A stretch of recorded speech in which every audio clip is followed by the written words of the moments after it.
நாம் மகிமைப்படுவதாக. இந்த வேதாரட்சி கூட்டத்தில் கலந்து வந்திருக்க உங்களை யாவரையும் வாழ்த்துகிறேன்.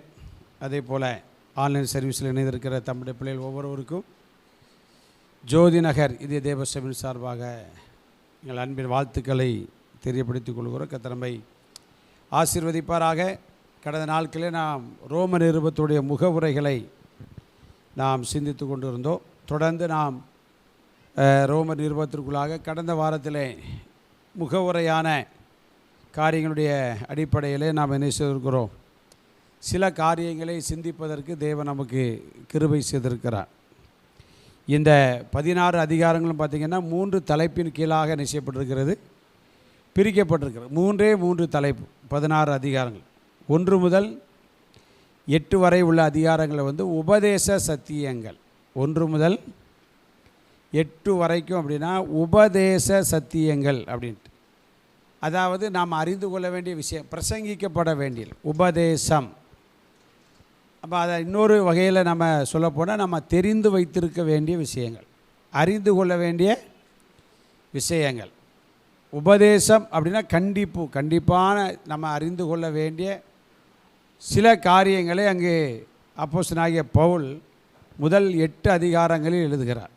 ரெண்டாவது பார்த்திங்கன்னா இஸ்ரவேலரை குறித்ததான தேவ திட்டம், இஸ்ரவேலரை குறித்த அதை 9, 10, 11 3 அதிகாரங்களிலே என்ன செய்கிறார், சொல்லியிருக்கிறார்.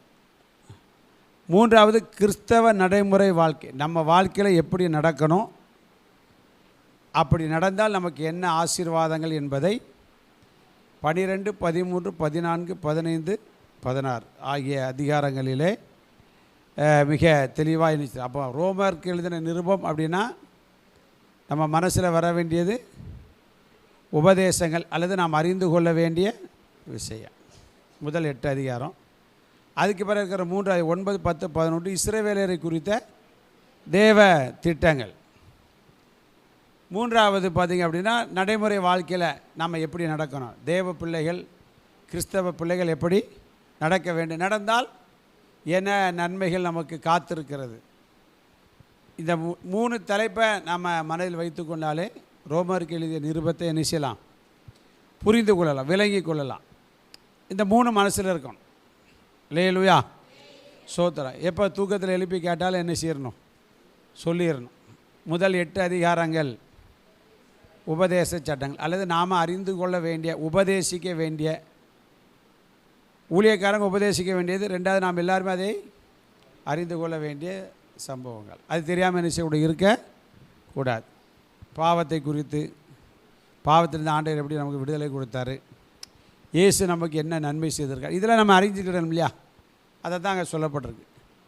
சோத்திரம். ஜனங்கள் எப்படி பாவம் செய்தாங்க, பாவத்துக்குள்ளே எப்படி அடிமையாக்கப்பட்டாங்க, எப்படி விடுதலையாக்கப்பட்டாங்க, இயேசு நமக்கு செய்த நன்மை என்ன அப்படிங்கிறத நமக்கு முகவுரையாக முதல் 8 அதிகாரங்களில் நிச்சயம் சொல்லுவோம். ரெண்டாவது இஸ்ரவேலரை குறித்து, இஸ்ரவேலரை பற்றிய கடந்த கால நோக்கம், நிகழ்கால நோக்கம், வருங்காலம், நேற்று, இன்று, நாளை.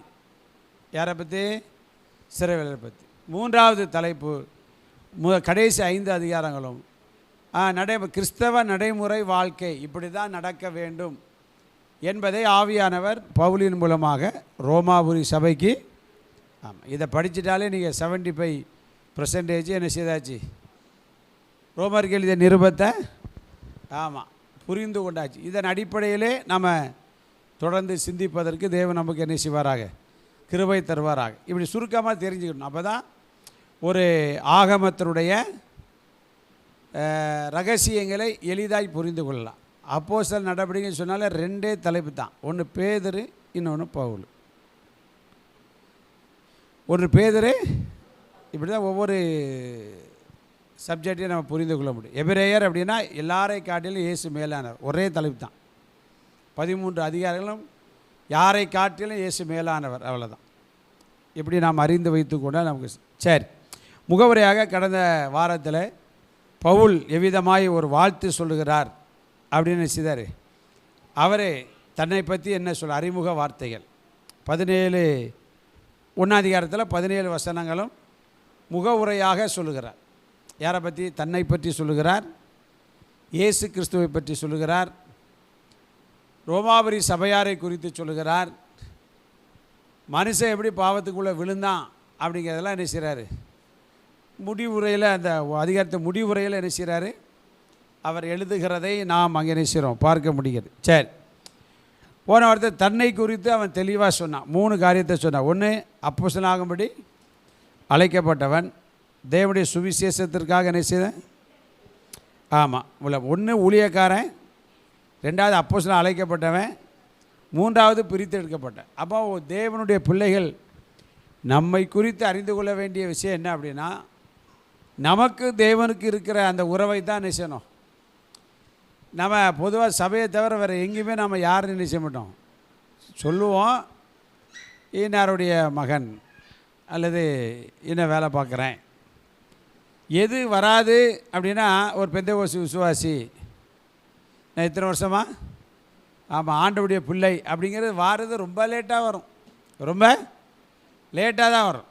ஆனால் இவருடைய அறிமுகம் எப்படி இருக்குது அப்படின்னா, முதல்ல நான் அவனை பற்றி சொல்லணும் நிறைய இருக்குது. பவுல் தான் யார் என்பதை சொல்லணும்னா, நம்மளுமே சாதாரண ஆள் கிடையாது. அப்போவே 3.5 கோடி பவுனுக்கு சொந்தக்காரன் அப்படிங்க. 3, நம்ம எத்தனை பவுன் வச்சுருக்கோம்? 5 பவுனோ 10 பவுனோ? அவன் எத்தனை பவுனு? 3.5 கோடி பவுன். நீங்கள் வீட்டில் போய் நினச்சிங்க, மயக்கிங்க வந்துடக்கூடாது. ஆமேன். ஒருபோதும் என்ன செய்யலை, சொல்லலை. எனக்கு இவ்வளவு சொத்து இருந்துச்சு, கப்பல் ஓடிச்சு, நான் ஷோ அப்படிலாம் சொல்லலை, தெளிவாக அடித்தான். இயேசு கிறிஸ்துவுடைய ஊழியக்காரன், அப்போஸ்தலன் ஆகும்படி அப்படின்னா அனுப்பப்படும்படி அழைக்கப்பட்டவன். 2வது என்ன செய்யப்பட்டவன், பிரித்தெடுக்கப்பட்டவன். அப்போ நம்முடைய வாழ்க்கையில் அந்த எண்ணங்கள் எப்போதுமே, நம்ம ஆண்டவருடைய பிள்ளை, ஆண்டவருக்காக வாழ்வதற்காக, ஊழியம் செய்வதற்காக, ஊழியத்திற்காக கொடுப்பதற்காக, ஜெபிப்பதற்காக அழைக்கப்பட்டவர்கள் என்கிற அந்த இது மறந்துடக்கூடாது. பிரித்தெடுக்கப்பட்டவன் அப்படின்னு பவுல் எழுதுனா, இப்போ உலகத்தோடு சேர்க்கப்பட்டவர்களாக இருக்கிறாங்க. யார்? பிரித்தெடுக்கப்பட்ட ஒரு கூட்டம் எங்கே சேருது? உலகத்தோடு சேருது. நாம் என்ன செய்யக்கூடாது, அவ்விதமாய் சேரக்கூடாது. அப்போ நம்ம குறித்த ஒரு தெளிவு. சரி, 2வது பார்த்தீங்க அப்படின்னா, 2வது வசனம் யாருக்கு என்ன செய்யிருக்கிறாரு? ஆமாம், எழுதியிருக்கிறாரு அப்படின்னா ரோமாபுரியில் உள்ள, அப்போ எல்லாருக்கும் எழுதலைன்னு அர்த்தம். ஆண்டவருடைய பிள்ளைகளுக்கு, தேவ பிரியர்களுக்கு, பிரியரும் பரிசுத்தவான்களாகும்படி. அப்போ மற்றவங்கெல்லாம் அதை விட்டுற வேண்டியதுதான்.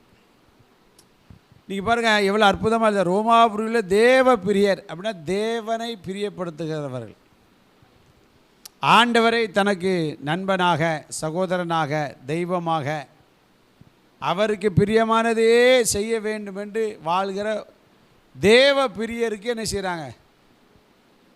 அப்படி தானே? சோத்திரம்.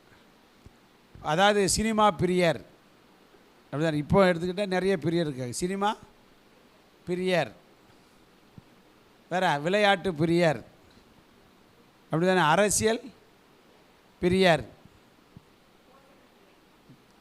போஜன பிரியர். கரெக்ட், வசனத்தின்படி போஜன பிரியர். ஆமாம், இதுக்குன்னே போவாங்க. சோத்திரம்.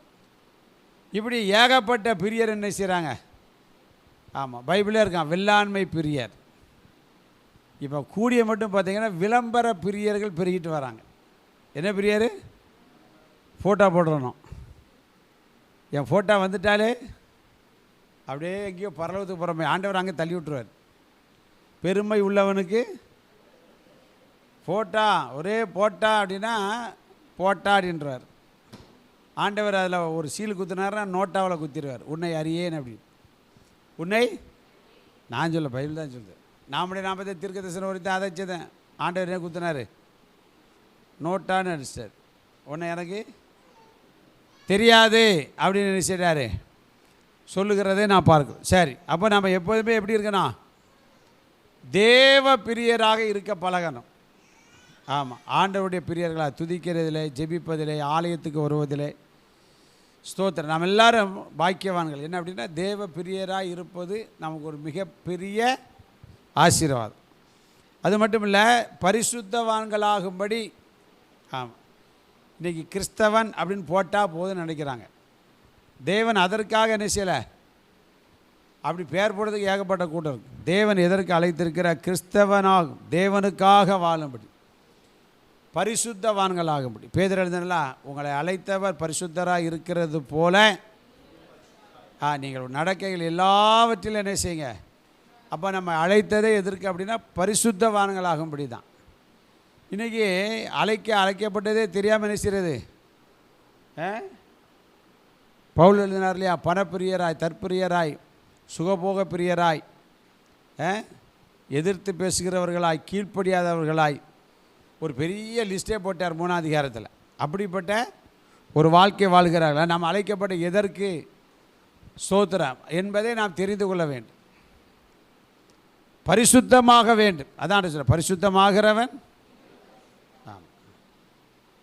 பைபிளை தூக்கிட்டு என்ன செய்கிறாங்க, பொய் சொல்வது, பித்தலாட்டம் பண்ணுவது, ஏமாத்துறது, திருடுறது, பாவங்களை செய்வது, சோத்துறான், எவ்வளவு உருட்டு பெரட்டு எல்லாம் என்ன செய்யுது, கணக்கெல்லாம் போகுது. தேவன் அதற்கு நம்மளை என்ன செய்யலை. ஆமாம், ஞானஸ்தானம் எடுத்தது கிறிஸ்தவன் என்கிற பெயர் போடுவதற்காக அல்ல, பரிசுத்தவான்களாகும்படி. அபிஷேகம் பண்ணினது பரிசுத்தவான்களாகும்படி. முன்னே அவன் பிரயோஜனம்லாம். இப்போ உமக்கு எனக்கும் அந்த ஒரு சாட்சி நமக்கு என்ன செய்யணும், இருக்க வேண்டும். அப்போ அறிமுக வார்த்தை எவ்வளோ அற்புதமாக எழுதுகிறார் பற்றிலாம். முகவரை தன்னை பற்றி அற்புதமாக எழுதுகிறார். அப்போ என்னை பற்றி நான் அறிந்திருக்கணும், உங்களை பற்றி அறிஞ்சிருக்கணும். அல்லேலூயா. நீங்கள் உங்களை பற்றி அறிஞ்சிருக்கணும், என்னை பற்றி என்ன செய்யணும், அறிந்திருக்க வேண்டும். நானும் குடும்பமும் ஆண்டுக்கு பிரியமாக இருக்கணும், நீங்களும் குடும்பமும். ஆமாம், நானும் பரிசுத்தமாக இருக்கணும், நீங்கள் என்ன செய்யணும். அவருடைய மெயின் அழைப்பே காலிகை எதுக்கு அப்படின்னா பரிசுத்தவான்களாகும்படி. அவருடைய கடிதம் அதற்கு தான். சில பேர் இந்த வசனத்தை நேசிக்கலன்னு நம்ம தெரிந்து கொள்ள வேண்டும். அவர்கள் பரிசுத்தவான்களாகும்படி அழைக்கப்படலை. வசனத்தை சொன்னால் ஏற்றுக்கவே மாட்டான். ஆனால் சாஸ்திர சம்பிரதாயம் சொன்னால் 41 இன்னும் நிச்சயம் மட்டுக்கு, இன்னும் கடகடைய மட்டுக்கு 41:16. சென்னையில் வந்தான் நூல் கட்டு வேறு தொட்டில் போடுததா என்னெல்லாமோ இருக்குது. நல்ல வேலை செருப்பு போடுதுன்னு ஒரு ஃபங்க்ஷன்லாம் போச்சு. இருக்கட்டும். நிறைய என்னது பரிசுத்த வசனத்துக்கு கீழ்ப்படிதை விட்டுட்டு மனுஷன் எதெல்லாம் சொல்தானோ. ஆமாம், இது இந்த கிரேக்கெட்டை படித்தவன் பாட்டை கெடுத்தான் அப்படின்னு சொல்லுவாங்க இல்லையா. அந்த மாதிரி படித்து மனுஷனுக்கு மண்டை நினச்சி போச்சு, குழம்பி போச்சு. அதான் எரேமியா சொன்னான், புறஜாதிகள் இந்த 4 நட்சத்திரத்துக்கு பயந்து கலங்குறது போல் நீங்கள் என்ன செய்யக்கூடாது. எரேமியா 10:2 என்னன்னு பாருங்கள். எரேமியா 10:2 நினைக்கிறேன், பாருங்கள். 2 தானா? புறஜாதிகள்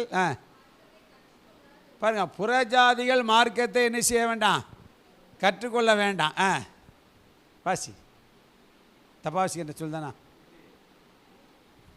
வாசிமா. வானத்தின் அடையாளங்களாலே ஏதோ சம்திங் ராங், அதான் பிரச்சனை இருக்குது. வானத்தின் அடையாளங்களாலே புறஜாதிகள் கலங்குகிறார்களே என்று நீங்கள் நினைச்சக்கூடாது. நீங்களும் நானும் கலங்கக்கூடாது. அது புறஜாதிகள். நம்ம பரிசுத்தவான்களாக முடியும். வானத்தை பார்த்து சோத்திரம். பூனை குறுக்க போனால் டெய்லி நமக்கு இப்போ 4 குட்டி கிடக்கு. டெய்லி அதுதான் என்ன செய்யுது. நான் வரும்போது சொல்லிட்டு இருந்தேன், குறுக்க போகாத ராசி இல்லைன்னு சொல்லுவாங்க அப்படின்னு. அது டெய்லி 100 திருப்பி நம்ம போகும்போது வரும்போது என்ன செய்யுது. ஸோ இது புறஜாதிகளுக்கு. நமக்கு காக்கா கத்துனா ஒரு சாஸ்திரம். சோத்திரம் பிரைசலார். ஆமாம், சாவு வீட்டுக்கு என்ன செய்யக்கூடாது, பொண்ணு பார்த்தா எங்கே போகக்கூடாது, சாவு வீட்டுக்கு போயிடக்கூடாது. எவன் சொல்லி கொடுத்ததோ இதெல்லாம் புறஜாதிகளுக்கு. நமக்கு வாய்த்தறிச்சு நமக்கு என்னது கிடையாது. ஏன்னா நம்ம பரிசுத்தவான்களாகபடி அழைக்கப்பட்டவர்கள். அவங்க பார்க்காங்கன்னு நம்ம என்ன செய்யக்கூடாது, பார்க்கக்கூடாது. ஆண்டவுடைய பிள்ளை இந்த ஜனம் ஜாதிகளோடே கலவாமல் தனியே வாசமாயிரும். அவன் பார்க்குறதுக்கு ஆப்போசிட்டாக தான் நம்ம என்ன செய்யணும், இருக்கணும். ஒரு அலையிலே சொல்லுங்களா, லேலுயா சோதர் கர்த்தருடைய நாமம் மகிமைப்படுவதாக. அதனால் நாம் எதற்கு அழைக்கப்பட்டிருக்கிறோம் அப்படின்னு மறந்துடக்கூடாது. நம்மை அழைத்தவர் உண்மை உள்ளவர். அவர் எதுக்கு அழைச்சிருக்கிறார்னா அவருக்கு பிரியமாய் வாழ்வதற்கும் பரிசுத்தவான்களாகும்படி. அப்போ ஒரு சபை எதற்கு ஆயத்தப்படணும், யாருக்கு பிரியமாக நடக்கணும்னா தேவனுக்கு பிரியமாக நடக்கணும். உபதேசிக்கிற நானும் கேட்கிற நீங்களுமே 2 பேரும் யாருக்கு பிரியமாக இருக்கணும். எங்களுக்கு அப்படி தான் சொல்லுங்கள், மனதார சத்தியத்தை பேசினா தான் உள்ளே போக முடியும். அதாவது என்ன பேசினாலும் சரியான உபதேசம் பேசலைன்னா மனது என்ன செய்யாது, ஆறாது. இப்போ நிறைய டுபாக்கூர் பிரசங்கியாக இருக்காங்கல்ல, அவங்க பேசுகிறதுனால மனது ஒருபோது என்ன செய்யாது, ஆறாது. அதனால் அதில் நாம் என்ன செய்யணும், கவனமாக இருக்கணும். சொல்லிட்டு சொல்ல, பிதாவாகிய தேவனாலும் இயேசு கிறிஸ்து உங்களுக்கு கிருபையும் சமாதானம். அதான் ஒருத்தரை பார்க்கும்போது சமாதானம் உண்டு. இயேசு சொன்னார்ல, நீங்கள் ஒருத்தர் வீட்டுக்கு போனீங்கன்னா என்ன செய்யுங்க, சமாதான வாழ்த்துதலை சொல்லுங்கள். ஒரு வீட்டுக்கு போனாலே என்ன செய்யணும், சமாதான வாழ்த்து. கர்த்தர் உங்களை ஆசீர்வதிப்பாராக அப்படிங்கிற ஒரு வாழ்த்து. ஒருத்தரை பார்க்கும்போதுமே என்ன செய்யணும், வாழ்த்தணும். ஆமேன், லேலுயா. அந்த வாழ்த்துதல் உண்மையாகவே எலிசபெத் மரியாளை வாழ்த்தினால் மரியாள் எலிசபெத்தை என்ன செய்தால் வாழ்த்து. அப்போ நாமும் மற்றவர்களை என்ன செய்யணும், வாழ்த்தணும். ஆமேன். இது இந்த அவனுடைய முகவுரையிலிருந்து தெரியும். அது மாத்திரமில்லை, 4ஆம் வசனத்தை வாசிப்போம்.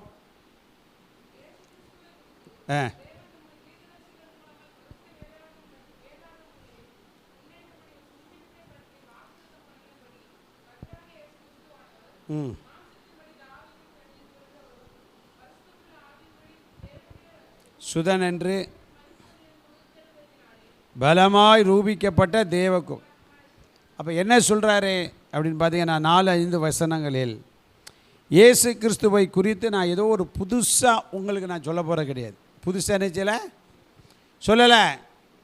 இயேசு கிறிஸ்துவை பற்றி ஒரு புது உபதேசம், புது சத்தியம், புது பிரசங்கத்தை உங்களுக்கு நான் என்ன செய்யலை, சொல்லலை அப்படிங்கிறத தெளிவாக சொல்கிறார். என்ன சொல்கிறார் அப்படின்னா, தேவன் தம்முடைய தீர்க்கதரிசிகள் மூலமாய் பரிசுத்த வேதாகமங்களில் முன்னே தம்முடைய சுவிசேஷத்தை பற்றி வாக்குத்தத்தம் பண்ணினபடியே இயேசு கிறிஸ்து எப்படி இந்த பூமியில் தேவகுமாரனாய் வந்தார் அப்படிங்கிறத அவர் விளக்கிறார்.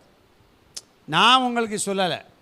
ஏன்னா இயேசு கிறிஸ்துவை அவர்கள் யோசேப்பின் மகன் என்று நினைத்தார்களே தவிர தேவனுடைய குமாரன் என்று என்ன செய்யலை, ஏற்றுக்கிடலை. தேவனுடைய ஆமாம், அவர்கள் ஆவியினால் பிறந்தவர் என்பது அவங்க என்ன செய்யலை, சாதாரண மனுஷனாக நினச்சாங்க. அதனால தான் அவர் சொல்கிறாரு, இயேசு கிறிஸ்து நான் சொன்னதுனால அவர் பரிசுத்த ஆவியினால் பிறக்கலை.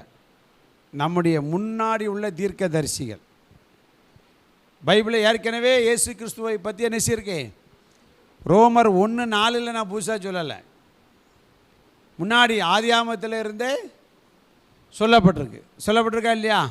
ஆமாம். ஏவாள்கிட்ட கூப்பிட்டு ஆண்டவர் சொல்லும் போதே சொல்லிட்டார், அவர் உன் தலையை நசுக்குவார், அவருடைய குதிங்காலை என்ன செய்வாய், நசுக்குவாய். ஆதியாகமம் 3ஆம் அதிகாரத்தில் என்ன செய்கிறோம் நாம், அங்கே என்ன செய்கிறோம், எடுத்த வாசிக்க பார்ப்போம். ஆதியாகமம் 3:15 உனக்கும் ஸ்திரீக்கும் உன் வித்துக்கும் அவள் வித்துக்கும் பகை உண்டாக்குவேன். இது அப்போ இருந்தே ஒவ்வொரு தீர்க்கதரிசிகளும் என்ன செய்கிறாங்க, சொல்லிக்கிட்டே வாராங்க. அப்பப்போ என்ன செய்கிறாங்க, சொல்லிக்கிட்டே என்ன செய்கிறாங்க, வர்றதைத்தான் நான் உங்களுக்கு என்ன செய்யிருக்கிறேன். ஆமாம், ஏற்கனவே சொன்னதைத்தான் நான் புதுசாக சொல்லலை. ஏற்கனவே இயேசு கிறிஸ்துவை பற்றி பழைய ஏற்பாட்டு ஆகமங்கள், அந்த எனக்கு முன்னாடி வாழ்ந்த பரிசுத்தவான்கள் தீர்க்கதரிசிகள் என்ன செய்யிருக்கிறாங்க, சொல்லியிருக்கிறாங்க. ஒரு அல்லேலூயா சொல்லுங்கள். ஸ்தோத்திர. கர்த்தருடைய நாமம் மகிமைப்படுவதாக. அதனால் நாம் அவைகளை என்ன செய்யணும், விசுவாசிக்க வேண்டும். நீங்கள் அவைகளை விசுவாசியாதபடினால தான் இப்போ நான் உங்களுக்கு என்ன செய்ய வேண்டியிருக்கேன், சொல்ல வேண்டியிருக்கு அப்படிங்கிறார். ஏற்கனவே சொல்லிட்டார், பழைய ஏற்பாட்டிலே எல்லா விவரங்களும் அங்கே என்ன செய்யப்பட்டிருக்கு, சொல்லப்பட்டிருக்கிறது. ஒரு அல்லேலூயா சொல்லுங்களா. ஏற்கனவே சொன்னதை தான் நான் உங்களுக்கு என்ன செய்கிறேன், நினைப்பூட்டுக்கிறேன். ஏசாயா 53 பாருங்கள், ஃபுல்லாக ஆண்டவரை பற்றி என்ன செய்யப்பட்டிருக்கிறது, சொல்லப்பட்டிருக்கிற. அவர் சோத்திரம் 5ஆம் வசனத்தை வாசிக்கிற எக்ஸாம். ஆ ஆ பார்த்தீங்களா, சமாதானத்தை உண்டு பண்ணும் ஆக்கினை யார் மேல் வந்தது, அவர் மேல் வந்தது. அவருடைய தழும்புகளால் நாம் என்ன செய்கிறோம், குணமாகிறோம். ஒரு அல்லேலூயா சொல்லுங்கள். இது யாரை பற்றி சொல்லப்பட்டிருக்கிறது, ஆண்டவராகிய. ஆமாம், என்னாமத்தில் பாருங்கள் 24 வாசிக்கிறேன். என்ன 17 24 17 அவரை காண்பேன்.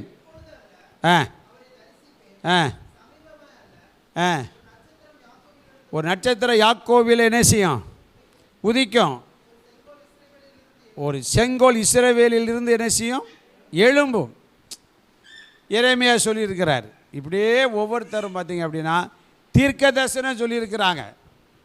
ஆண்டவராக இயேசு தேவனுடைய குமாரன் என்கிற தீர்க்க தரிசனம் என்ன செய்யப்பட்டிருக்கிறது, சொல்லப்பட்டிருக்கிறது. அதனால் நீங்கள் அதை என்ன செய்யணும், தன்னை குறித்து அறிமுகப்படுத்தினார், சபையாரை குறித்து சொன்னார். இப்போ இயேசுவை பற்றி தெளிவாக சொல்கிறார். வேதாகமங்கள் முன்னே என்ன செய்யப்பட்டிருக்கு, மல்கியால என்ன செய்தார், நீதிரி சூரியன் உதிக்கும், அப்படி செட்டைகளின் கீழ் ஆரோக்கியம் இருக்கும். அல்லேலூயா ஸ்தோத்திரம். அந்த நதி போகுமிடமெல்லாம் ஆரோக்கியம் எசேக்கியேல் சொல்லியிருக்கிறார். தானியேல் சொன்னார், நீண்ட ஆயுசுள்ளவர். ஆமென் ஸ்தோத்திரம். அப்போ எல்லாமே இயேசுவை பற்றி முதல்ல சொல்லி வச்சுட்டாங்கய்யா.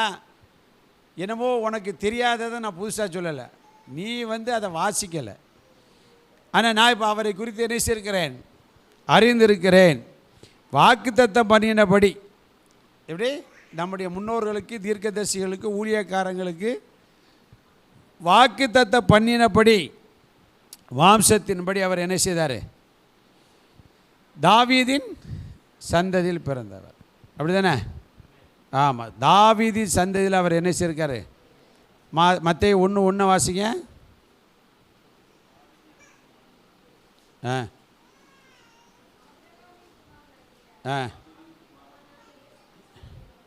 அப்போ அங்கே என்ன சொல்லப்பட்டிருக்கு, தாவீதின். ஆமாம், வெளிப்படுத்த 22:16.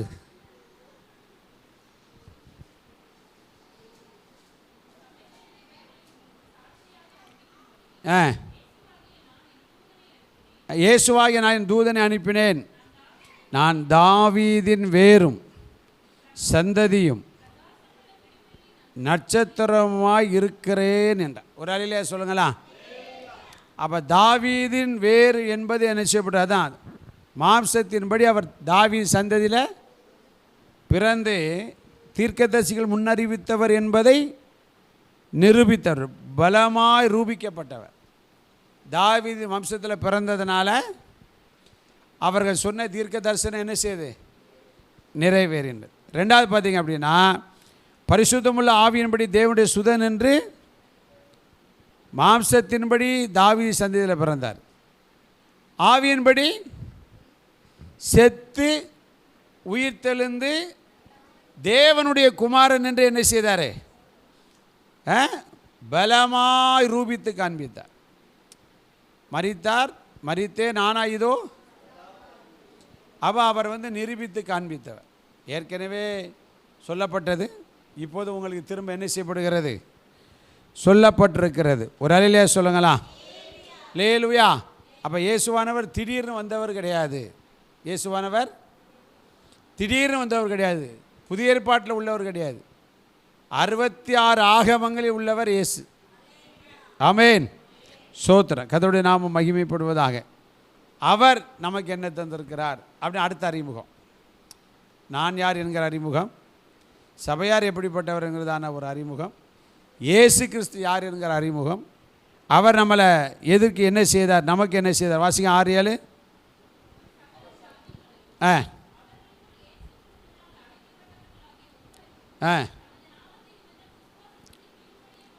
அப்போ அவர் சகல ஜாதிகளையும், அப்போ இயேசு யாரை நேசிக்கிறார்? எல்லா ஜாதிகளையும் நேசிக்கிறார். ஜாதினா நம்ம ஊர் ஜாதிமே கிடையாது. யூதன், புறஜாதியன், கிரேக்கன், இப்படி சொல்லப்படுகிற அனைத்து தேசத்தில் உள்ள உலகமெங்கும் உள்ள எல்லா ஜனங்களையும், இயேசு கிறிஸ்து அழைக்கப்பட்ட உங்களையும்,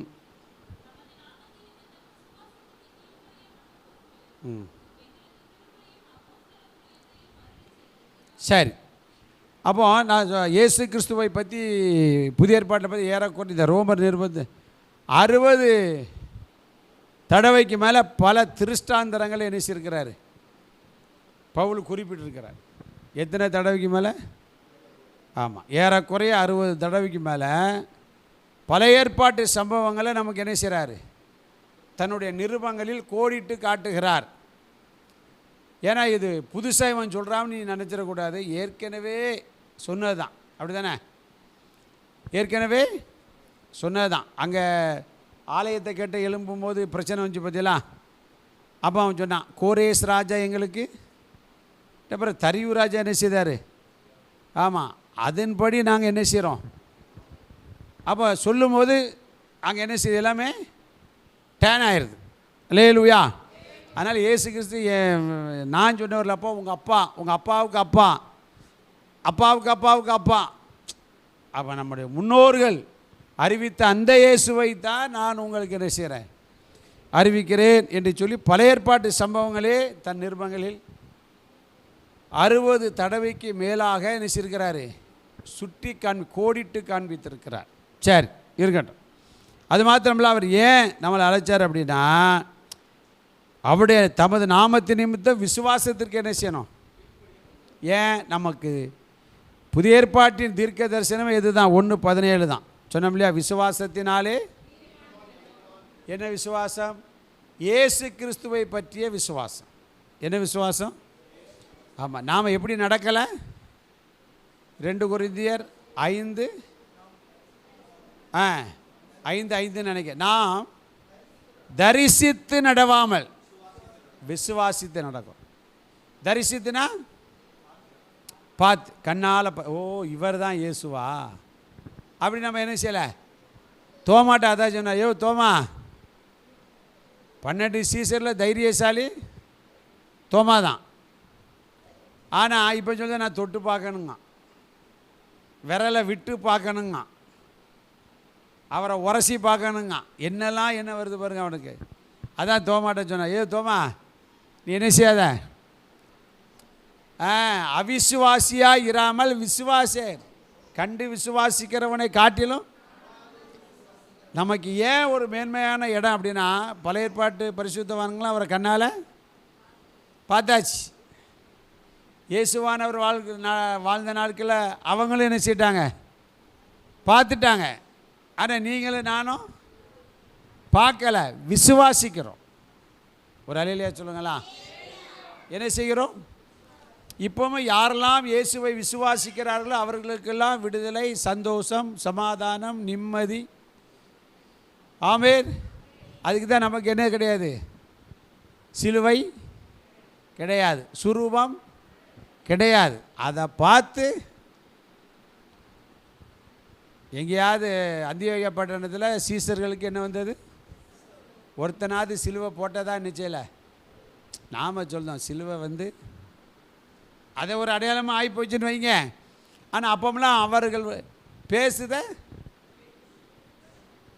சொல்லுங்க, பேசுகிற தைரியத்தை கண்டு வாசிங்க. அப்போஸ்தலர் 4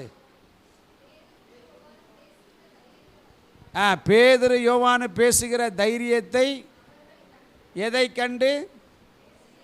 சிலுவை போட்டதை கண்டு அல்ல. ஆமென். சொல்லுங்க ஆமென் இல்லையா?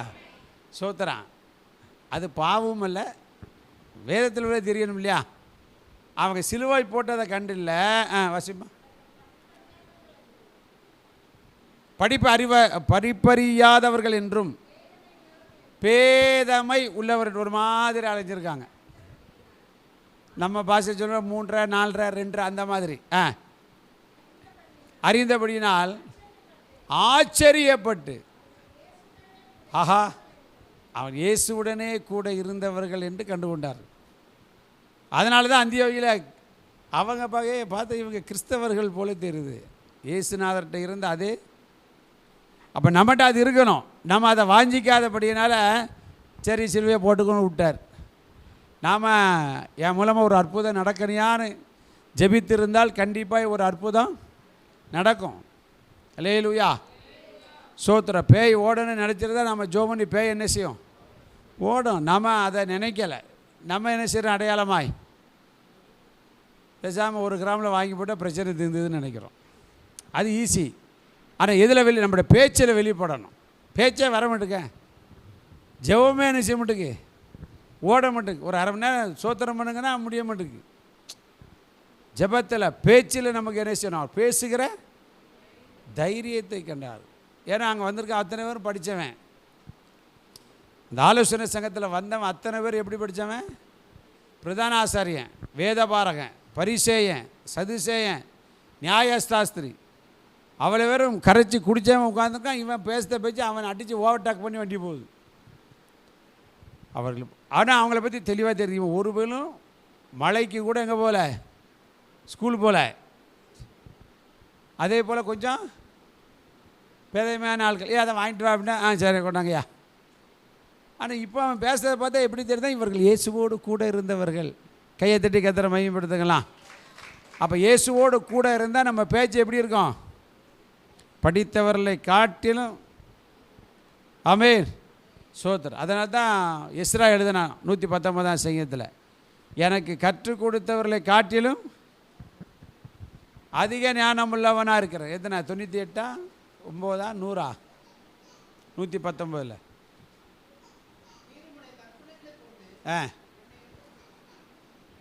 98, 99, 100.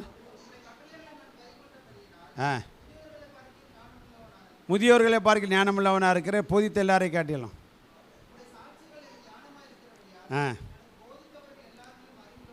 எத்தனை வசனம்?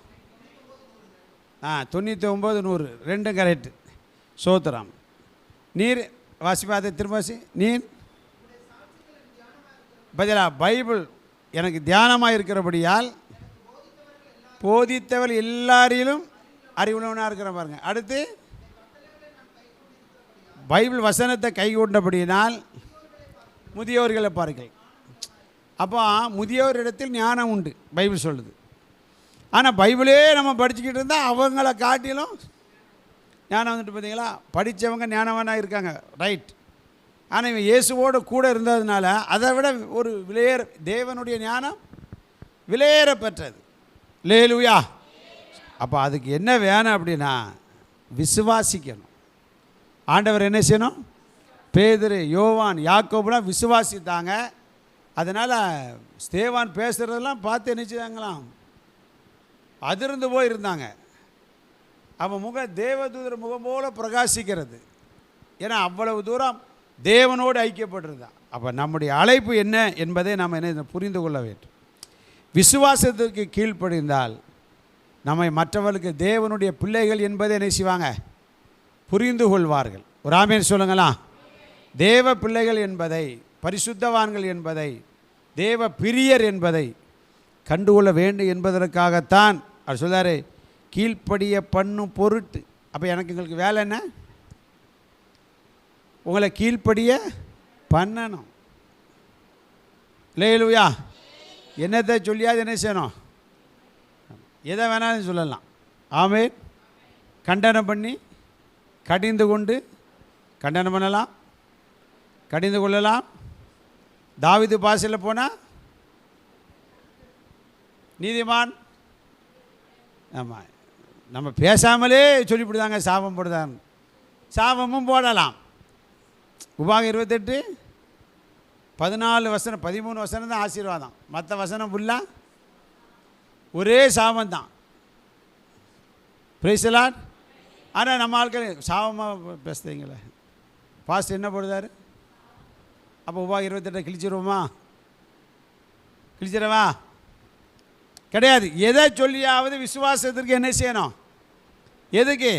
கண்டனம் பண்ணுவது, கடிந்து கொள்வது, புத்தி சொல்வது, குட்டுவது, சாபம் போடுவது எல்லாம் எதற்கு? நான் என்ன சொல்லலை, பைபிள் இது அவளும் பைபிளில் சொல்கிறேன். நம்மை பரிசுத்தவான்களாக்கும் பொருட்டு, நம்மை தேவ பிரியராய் மாற்றும் பொருட்டு நாம் என்ன செய்யணும்? விசுவாசத்திற்கு அப்போ நம்மை ஒப்பு கொடுத்துடணும். பெரோயா பட்டணத்தாரை போல நாம் விசுவாசத்திற்கு சரண்டர் ஆயிடணும். ஒரு அலையிலையா சொல்லுங்கள். கண்டனம் பண்ணால் ஏற்றுக்கொள்ள வேண்டும், கடிந்து கொண்டால் ஆமாம் சோத்திரம், புத்தி சொன்னால் ஏற்றுக்கொள்ள, என்ன சொன்னாலும் நம்ம ஏற்றுக்கொண்டால் அங்கே வாசிக்கிறோம் சோத்திரம். உங்கள் விசுவாசம் என்ன செய்தான்? உலகமெங்கும். ஒரு அலையிலையா சொல்லுங்களா. இதோடு நான் நிறைவு செய்கிறேன். அப்போ ஊழியக்காரனுக்கு அப்போஸ்தலர் ஊழியத்தை எதுக்கு கொடுத்துருக்கிறாருன்னா, உங்கள் எல்லோரும் என்ன செய்யணும்? விசுவாசத்திற்கு கீழ்ப்படிய பண்ண வேண்டும். அல்லேலூயா. தொடர்ந்து முகவரை அடுத்த வகுப்பிலே நாம் தொடர்ந்து சிந்திக்க தேவன் நமக்கு கிருபை செய்வாராக. ஆண்டவர் தாம் உங்களை ஆசீர்வதிப்பாராக. ஆம்.